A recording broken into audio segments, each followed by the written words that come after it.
अरे नीलम, यहाँ क्या कर रही हो? बैग वैग लेकर के कहीं जा रही हो क्या? क्या हुआ? मैंने राकेश को सब कुछ बताया। मैं भैया बुलाती थी उसे, भरोसा था उसके ऊपर। मैं अपना सारा गुस्सा उगल गई। चेतन के साथ हुए झगड़े से मेरा माथा फिर गया था और मैंने उसे सब कुछ बता दिया। बिल्कुल सही किया तुमने नीलम। बिगड़ गया है चेतन। अम्मा कहती है भुला दे, माफ कर दे। लेकिन उसने माफी नहीं मांगी होगी। एक तो चोरी, ऊपर से सीना चोरी। अरे कल को किसी क्रिमिनल गैंग में भर्ती हो सकता है वो। वही तो राकेश भैया। लेकिन अम्मा पापा है कि समझने को तैयार ही नहीं है कि ये कितना सीरियस मैटर है। अरे वो सीरियस नहीं होंगे जब तक तुम सीरियस नहीं होगी नीलम। मतलब भैया? मतलब तुम गुस्से में घर से निकली हो ना, पकड़े रहो गुस्से को। एक दिन घर ही मत जाओ, तुरंत फोन ऑफ कर दो, सिम भी निकाल दो इसका। अरे करो करो, सोचो मत, सबके होश ठिकाने आ जाएंगे। और मौसी के घर भी मत जाना। तो फिर? तुम मेरे साथ चलो। अरे जरा तिल मिलाने दो इनको, सबक सीखेगा चेतन। एक तो घर में कभी चोरी नहीं करेगा और बहन पे हाथ उठाने जैसी जलील हरकत तो करेगा ही नहीं। और तुम्हारे माँ बाप भी समझेंगे कि ये कोई एवं ही बात नहीं है। अरे सब समझ जाएंगे, सुधर जाएंगे। लेकिन अगर तुम चुपचाप घर वापस चली गई तो सब समझेंगे तुम नौटंकी कर रही हो।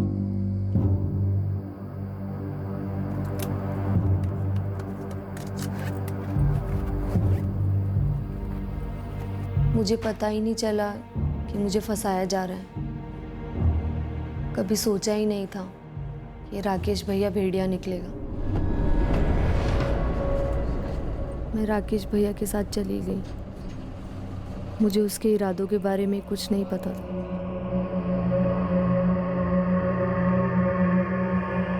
अरे इधर इधर इधर आ। नीलम, ये हमारा दोस्त है प्रवीण। आज रात हम यहीं रुकेंगे, कल सुबह होते निकल जाएंगे। जी नमस्ते। नमस्ते भैया। राकेश भैया, मुझे लगता है कि मुझे अम्मा पापा को फ़ोन कर देना चाहिए। वो परेशान हो रहे होंगे कि मैं मौसी के घर भी नहीं पहुंची। अरे यही तो हमारा प्लान था ना नीलम। तुमने अगर फ़ोन कर दिया तो सारे प्लान पे पानी फिर जाएगा। चेतन हंस देगा तुम पे और फिर से हाथ उठाएगा। इस बार 200 की जगह 2000 चुराएगा, समझ लो। जी आज रात यहीं काट लीजिए, कल सुबह चाय नाश्ता करके लौट जाइएगा। हाँ, कल सुबह लौट जाएंगे। चलो चलो, दरवाज़ा खोलो। आ जाओ, आओ। हम कुछ ज़्यादा ही दूर आ गए ना। वैसे कौन सी जगह है ये? ये बनारस है। तुम ठीक कह रही हो, थोड़ा दूर तो आ गए हैं, लेकिन अब इतनी रात में बस तो मिलेगा नहीं। तो काम करते हैं, कल सवेरे होते ही लौट जाते हैं। कल सुबह होते ही मैं चेतन को फ़ोन करूँगी। हाँ, समझाऊंगी उसे कि उसे सुधरना होगा, बदलना होगा उसे। भैया, चेतन दिल का बुरा नहीं है, वो बहुत अच्छा है। मैं बहुत प्यार करती हूँ उससे। हाँ हाँ, अब ये सब जो कर रहे हैं उसको सुधारने के लिए तो कर रहे हैं, और क्या। मुझे भनक तक नहीं थी कि आगे क्या होने वाला है। मुझे लगा ही नहीं कि पानी में कुछ मिलाया गया था। पीते ही मुझे नींद सी आने लगी, चक्कर से आने लगी। भैया, मेरा सर घूम रहा है। अरे वो तुम बहुत थक गई हो ना, इसलिए तुम्हारा सर घूम रहा है। सो जाओ, ठीक हो जाएगा।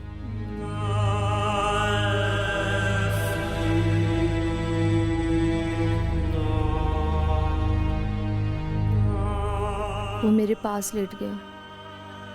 मैं आधी बेहोशी में भी सोच रही थी कि ऐसा क्यों कर रहा है, लेकिन मैं कुछ बोल नहीं पा रही थी। कमज़ोरी सी थी, सब धुंधला सा था। और फिर अचानक से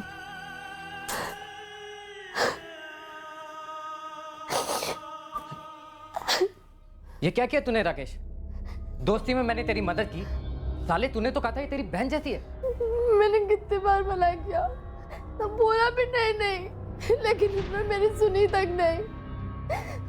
छी राकेश, घिन आ रही है मुझे तुझसे। नीलम, अभी के भी अपना बैग उठाओ, मैं तुम्हें तुम्हारे घर तक छोड़ कर आऊंगा। नीलम, मेरी बात सुन। भैया, इसको बोल दो मेरे पास ना आए, मुझसे दूर रहो।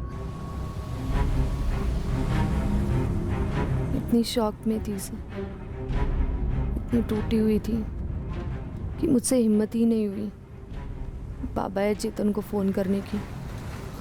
कैसे बताती उन्हें कि मेरे साथ क्या हुआ। मैं फ़ोन करना चाहती तो भी नहीं कर पाती सर। मुझे अचानक से भनक लगी कि राकेश ने मेरा फ़ोन रख लिया था।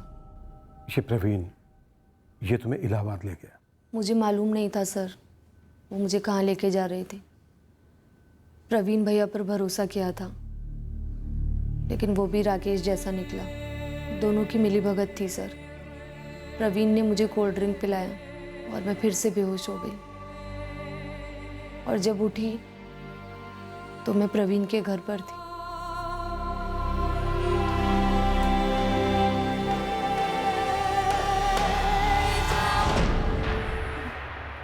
मैं कहाँ हूँ? इलाहाबाद। प्रवीण भैया, मुझे घर जाना है। तेरा अपना नया घर होगा नीलम, तेरी शादी होने वाली है। शादी? नहीं, मुझे शेरगंज जाना है, अम्मा पापा के पास, अपने भाई के पास। भूल जा उन्हें, तेरी शादी तय हो गई है। नहीं, मुझे चू तक की तो चीर के रख दूंगी तुझे नीलम। दवा खिला दो साली को, दिमाग ठिकाने पर रहेगा। नहीं, मुझे घर जाना है। अरे बैठ यहाँ पे।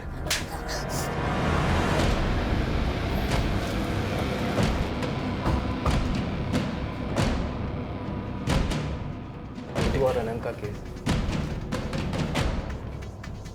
जी, शादी करनी है किसको?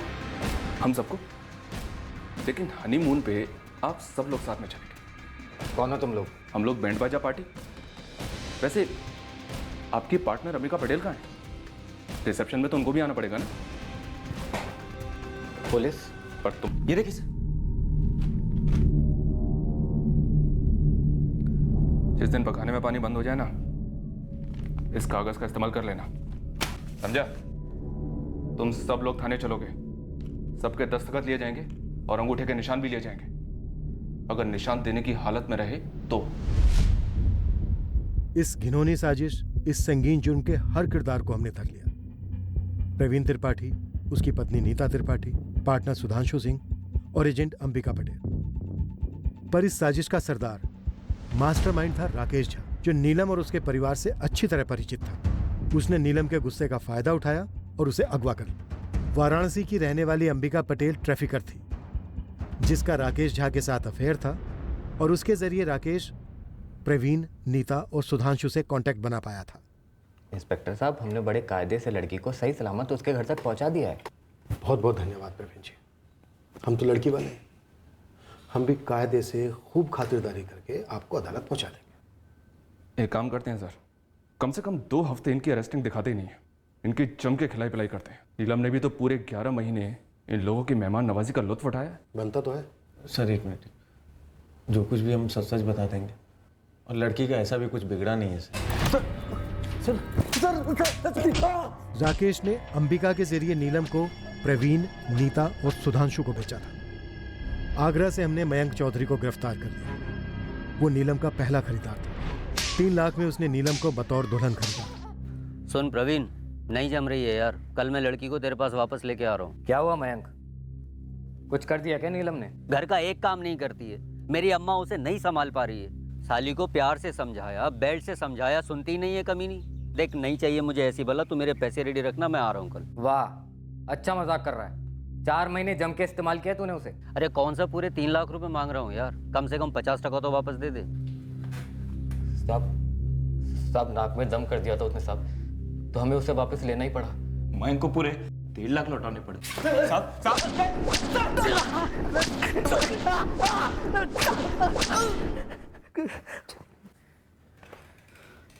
फिर किसे बेचा नीलम को? इस भूषण शर्मा को?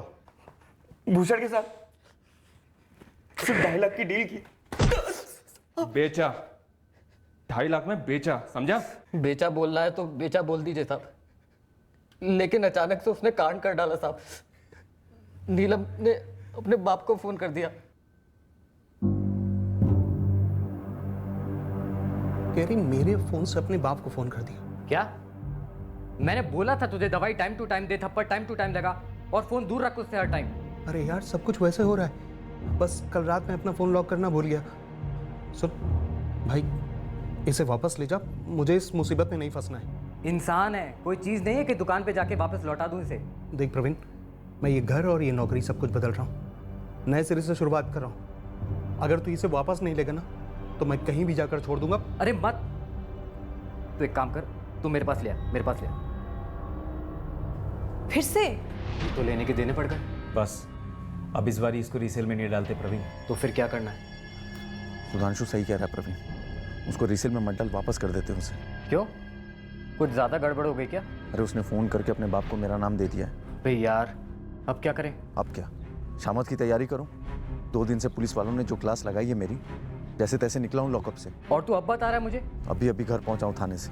सुन, हमसे मर्डर वर्डर नहीं होगा, तू देख ले तुझे जो करना है। अरे अभी तो पुलिस को घुमाने की मैंने पूरी कोशिश की है। बोला है कि लड़की का बाप ही है इन सब के पीछे। एक काम करते हैं, लड़की को वापस कर देते हैं। और उसने मुंह खोल दिया तो? उसके बाप ने मुंह खोल दिया तो? अरे कोई मुंह नहीं खोलेगा, न लड़की न लड़की का बाप। एक आइडिया है। स्टैम्प पेपर का आइडिया? हाँ साहब, ओ राकेश ने नीलम के बाप का फोटो भेजा हमारे पास। और बलराम बिश्ती को तू फोन करता था दूसरे नंबर से? हाँ साहब, फर्जी सिम कार्ड इस्तेमाल किया था। ये भूषण शर्मा कहाँ इस वक्त?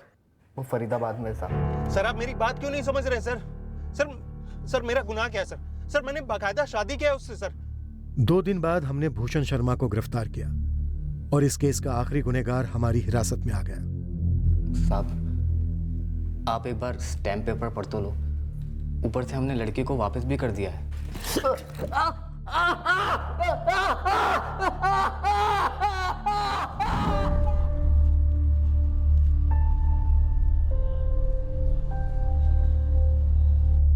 साहब मैं पटना में जॉब करता हूँ। वो सब तो ठीक है, और अब क्यों आया है? लक्ष्मण केवट का फोन आया था, जिसने कॉलेज में मेरी जगह ले ली। बोला कि आप लोग ढूंढ रहे हैं। हाँ ढूंढ रहे थे, पर अब नहीं। तू जा सकता है। ए सुन, इधर आ। ये तो लड़कियों को अब भी घूरता है या कुछ सीख गया है? साहब मैं गलत इरादे से कभी किसी लड़की को नहीं देखता। ये आंखों की कमजोरी कह लीजिए या दिमाग की कमजोरी, पर मैं कसम खा के कहता हूँ कि मैंने नीलम मैडम को गलत नजर से नहीं देखा। बेकार में नौकरी गई, बदनामी हुई वो अलग से। आगे से ध्यान रखना। अभी जा। राकेश झा की इस हरकत से बिश्ती परिवार को बुरी तरह झटका लगा। राकेश पर उन सबका पूरा भरोसा था। नीलम का परिवार पूरी तरह उसके साथ है और उसे हर किस्म का सहारा दे रहा है ताकि वो इस हादसे को भुलाकर फिर से सामान्य जिंदगी बसर कर सके। नीलम ने फिर से अपनी नौकरी ज्वाइन कर ली है, इस दृढ़ इरादे से कि वह पीछे मुड़कर नहीं, सिर्फ आगे देखेगी।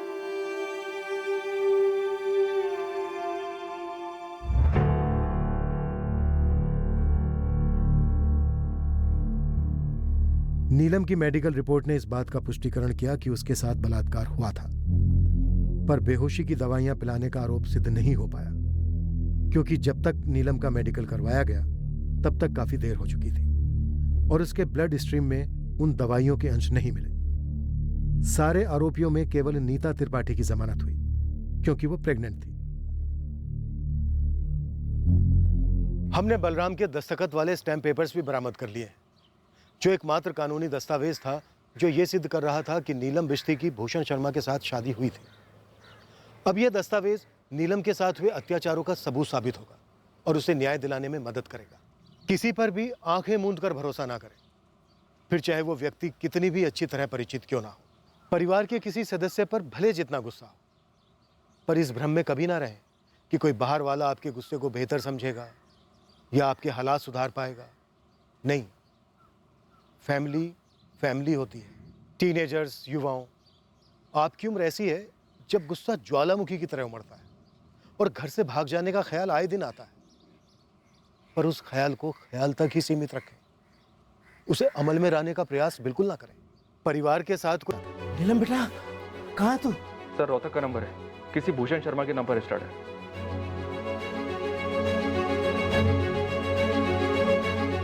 मतलब 18 मार्च की रात को वाकई में कॉल आया था बलराम का? सर अगर नीलम ने बात की थी तो वो इस भूषण शर्मा से कनेक्टेड है। तुम रोहतक के लिए निकलो और इस भूषण शर्मा के कॉल रिकॉर्ड्स के सारे कॉल स्कैन करो, देखो इलाहाबाद से क्या कनेक्शन निकलता है।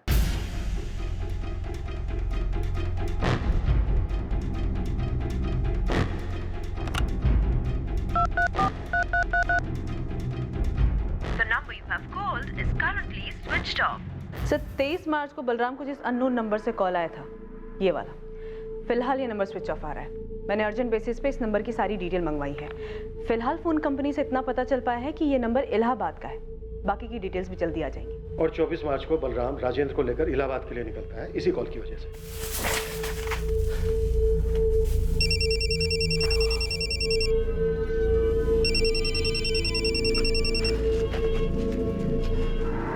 हेलो।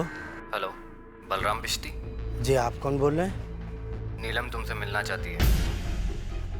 क्या? कौन बोल रहे हैं आप? तुम्हें इलाहाबाद आना होगा तुरंत।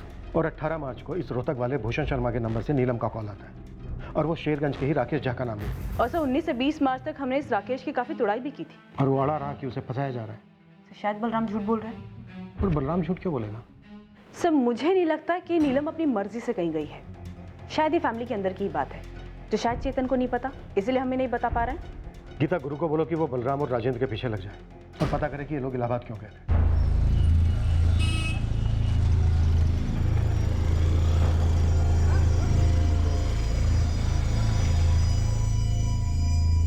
मैं इस भूषण शर्मा को नहीं जानता। मेरे पहले कभी किराए पे रहा होगा। ओम प्रकाश जी से पूछिए। मकान मालिक जी, वो सामने वाले घर में ही रहते हैं। ये तो भूषण शर्मा है। मेरे यहाँ 2 साल पहले किराएदार था। अभी कहाँ है? पता नहीं सर, बता के नहीं गया। मगर मेरे एड्रेस पे लिया हुआ सिम कार्ड वो आज भी यूज कर रहा है। गलत है ना सर? भूषण के साथ हुए एग्रीमेंट की कॉपी है आपके पास? उसमें भूषण ने अपना कोई परमानेंट एड्रेस तो लिखा ही होगा। सर एक कच्चा एग्रीमेंट था, उसमें उसका परमानेंट एड्रेस भी था, मगर अब वो मेरे पास नहीं है। मगर मुझे बराबर याद है कि वो भिवानी का रहने वाला था और आपके पास जो मोबाइल नंबर है वही मेरे पास है। क्या मैं पूछ सकता हूँ कि आप उसे क्यों ढूंढ रहे हैं? हमारे इलाके से एक लड़की गायब हुई है और उसमें भूषण का नाम आया है। ओह, ये भूषण जब यहाँ रहता था तो काम क्या करता था? सर यही पास में एक सचदेवा शुगर मिल है, वहीं पे काम करता था।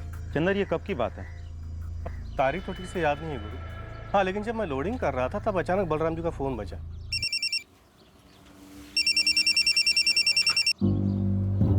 और फ़ोन पर बात करने के बाद पता नहीं क्यों उनके चेहरे का रंग उड़ गया। क्या हुआ बलराम जी? कुछ नहीं। फिर चेहरे का रंग क्यों उड़ा हुआ? कोई परेशानी है? कुछ नहीं। फिर 2 दिन की छुट्टी ली और जब छुट्टी से लौटे तो वहीं चेहरे का रंग उड़ा हुआ। तुम्हें क्या लगता है कि बलराम का ही हाथ है उसके बेटी के गायब होने में? ये मैं कैसे बता सकता हूँ? अरे भाई, बात होती होगी ना आपस में। वैसे भी 11 महीने हो गए। हाँ, वो तो है। वैसे गुरु एक बात बताऊँ, बलराम जी अपनी बेटी से बहुत प्यार करते थे। जितना प्यार वो अपने बेटे चेतन से करते थे उतना ही बड़ी बेटी नीलम से। वो बेचारी कैसे गायब हुई, किसने अगवा किया, उसके साथ क्या हुआ, अब ये मैं कैसे बता सकता? फोटो दिखाने की जरूरत नहीं है साहब। भूषण और मैं एक साथ ही काम करते थे यहाँ। हम दोनों फोरमैन की ड्यूटी करते थे शिफ्ट से। इस वक्त भूषण कहाँ है? भिवानी में? भिवानी में? ना, मतलब हो सकता है कि उसके माँ बाप वगैरह वहाँ हो, लेकिन भूषण तो अभी पंचकुला में है। वहाँ का नंबर, एड्रेस? 1 महीने पहले मेरी बात हुई थी उससे। तब उसने कहा था कि वो किसी फैक्ट्री में फोरमैनगिरी कर रहा है। फैक्ट्री का नाम? वो तो मैंने नहीं पूछा साहब, लेकिन हुआ क्या है? हमारे इलाके की गायब हुई एक लड़की ने भूषण के फ़ोन से अपने बाप को फ़ोन किया था, तभी से भूषण का नंबर भी ऑफ है। भूषण तो कभी अपना फ़ोन ऑफ नहीं रखता। और ये लड़की वड़की कुछ समझ नहीं आ रहा।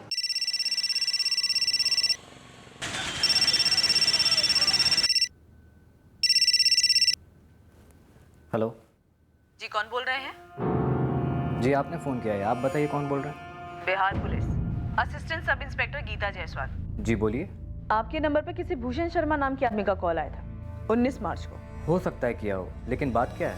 आप क्या करते हैं और ये भूषण शर्मा कौन है? जी देखिए, मेरा नाम प्रवीण त्रिपाठी है। मैं यहाँ इलाहाबाद डिस्ट्रिक्ट कोर्ट में क्लर्क हूँ। दिन भर में मुझे कई लोग फ़ोन करते हैं, लेकिन मैं सभी को नहीं पहचानता हूँ। हो सकता है इस भूषण शर्मा ने भी किया हो फ़ोन, लेकिन मुझे ऐसा कुछ याद नहीं आ रहा है। नीलम बलराम बिस्ती, ये नाम सुना है? नीलम बलराम बिश्ती? 21 साल की लड़की है, यहीं शेरगंज की है, 11 महीने से गायब है। नहीं, मैंने ऐसा कोई नाम नहीं सुना, याद तो नहीं आ रहा है मुझे।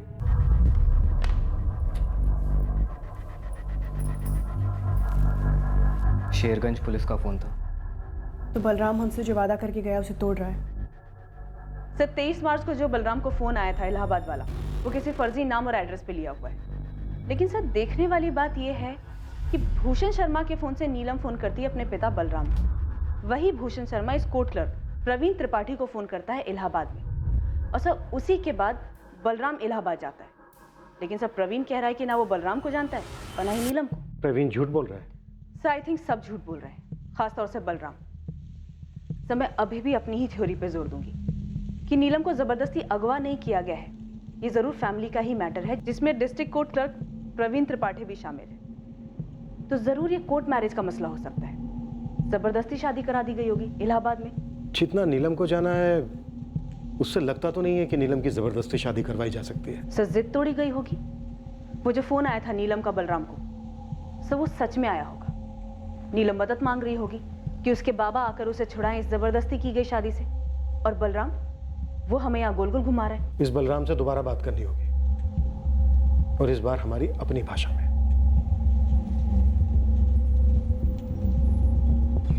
सर और कोई सिर्फ एक डिटेल बता सकते हैं भूषण शर्मा के बारे में? सिर्फ एक फ़ोन नंबर है जो फिलहाल बंद है। उसी के एड्रेस से घूमते घामते यहाँ तक पहुँचे हैं। फैक्ट्री में फोरमैन का काम करता है ये। साहब ये इंडस्ट्रियल एरिया है, हर जगह फैक्ट्री है। हर फैक्ट्री खंगाल गोविंद, ये पक्का है कि कोई एक फैक्ट्री है जहाँ ये काम करता है या काम करता था? मैं एक टीम बनाकर फैला देता हूँ लड़कों को, निकलेगा कुछ ना कुछ ज़रूर निकलेगा। बाबा हम मानते कि हमने दीदी के डिब्बे से 200 रुपये चुराए थे और वो चोरी ही थी। हम ये भी मानते कि हमने उससे बड़ी गलती दीदी पर हाथ उठा के की, लेकिन बाबा हम ये नहीं मानते कि इस वजह से दीदी घर छोड़कर गई है। दीदी कहाँ पे? आपने दीदी को कहाँ पर छुपा के रखा है?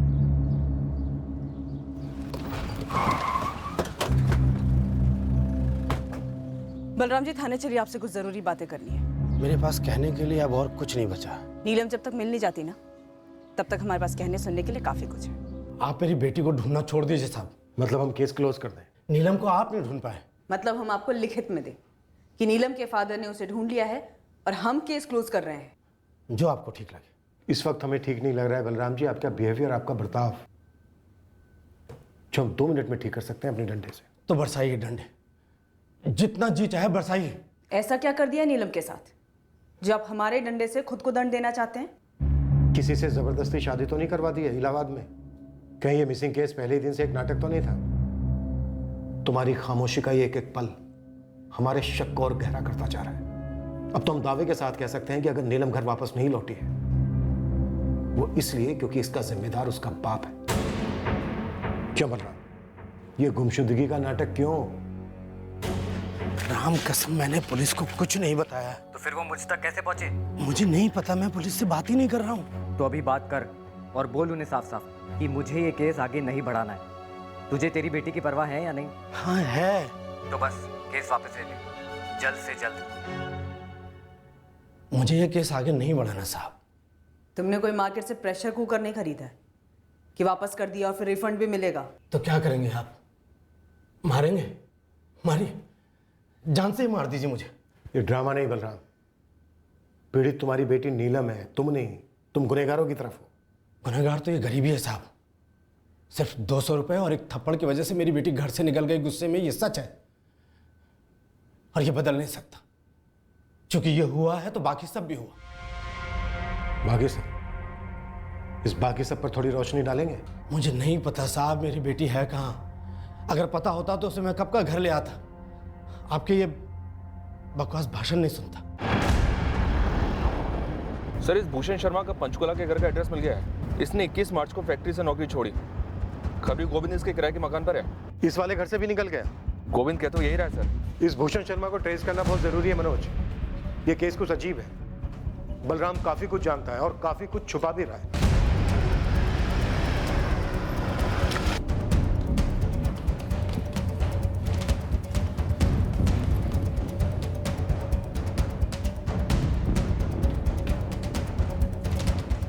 सर ये इस फ्लैट में भूषण शर्मा किराए पर रह रहा था। अभी कहाँ है ये? साहब पड़ोसियों का कहना है कि 22 मार्च को यहाँ से निकल गया था। लेकिन हमें पता चला 25 को, जब मकान मालिक नए किराएदार को साथ लाए। साहब इन दोनों का कहना है कि भूषण के साथ शायद कोई एक लड़की रह रही थी यहाँ। ये ठीक है। मैंने कभी शक्ल नहीं देखी सर, लेकिन घर के अंदर से बर्तन की, कपड़े धोने की आवाजें सुनाई देती और अक्सर बाहर ताला लगा होता। जी सर ये सच है, आवाजें मैंने भी सुनी।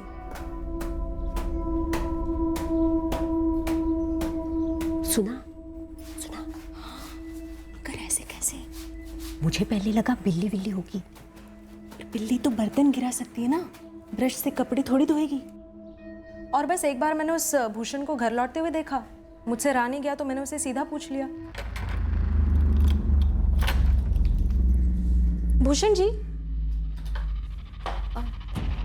कोई आया है क्या घर पर? नहीं तो।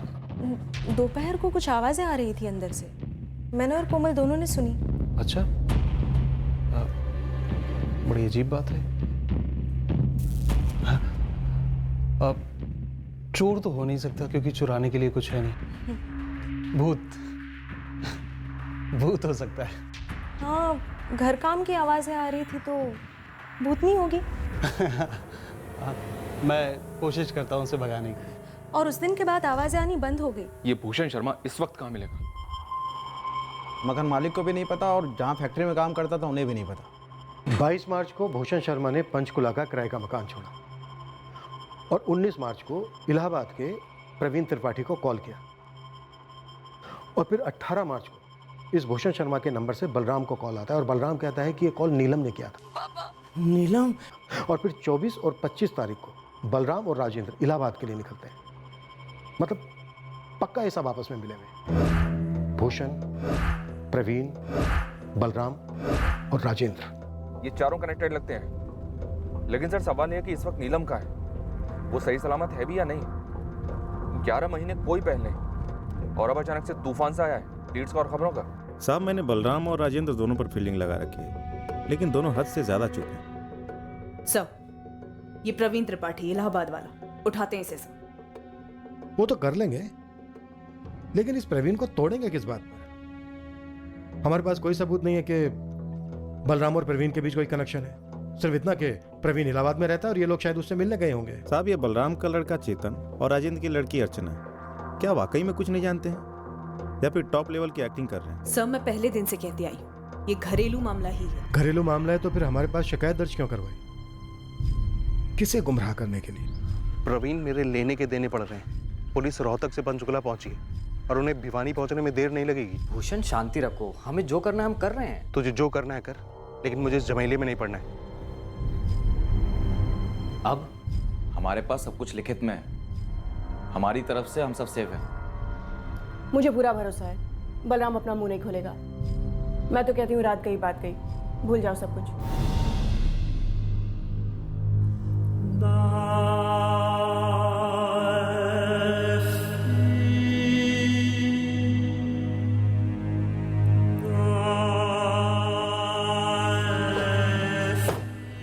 हम भूषण शर्मा तक पहुंचने में कोई कसर नहीं छोड़ रहे थे। ये आदमी हमारी एकमात्र लीड था जिसके जरिए हम जान पाते कि नीलम बिश्ती कहां थी और वो जहां भी थी वहां क्यों थी। भिवानी का रहने वाला है। हम उन सभी लोगों से संपर्क कर रहे थे जो हमें भूषण शर्मा तक पहुंचा पाते। हमने भिवानी में भी अपनी एक टीम बनाई भूषण शर्मा की डिटेल्स निकलवाई। नीलम बिश्ती के ठिकाने का एक कनेक्शन हमें आगरा से भी मिला, पर यह कनेक्शन क्या था ये केस क्लोज होने तक हमें कभी पता नहीं चल पाया। पर इस जुर्म की जड़ हमारे शेरगंज में ही थी, हमारी नाक के नीचे। और नीलम बिश्ती फिलहाल कहां थी वो भी किसी को पता था, पर वो हमें नहीं बताया जाने वाला था। रश्मि, चेतन, राधेपुर जाना है अभी कभी। क्यों? वहां क्या हो रहा है? रास्ते में सब बताता हूँ, बस चलो अभी। पापा, पापा अब तो बताओ हुआ क्या है और हम जा कहाँ रहे? अभी के लिए ये बात कम से कम हम तीनों के बीच रहनी चाहिए। पहले बताएं कि बात क्या है। नीलम लौट आई है।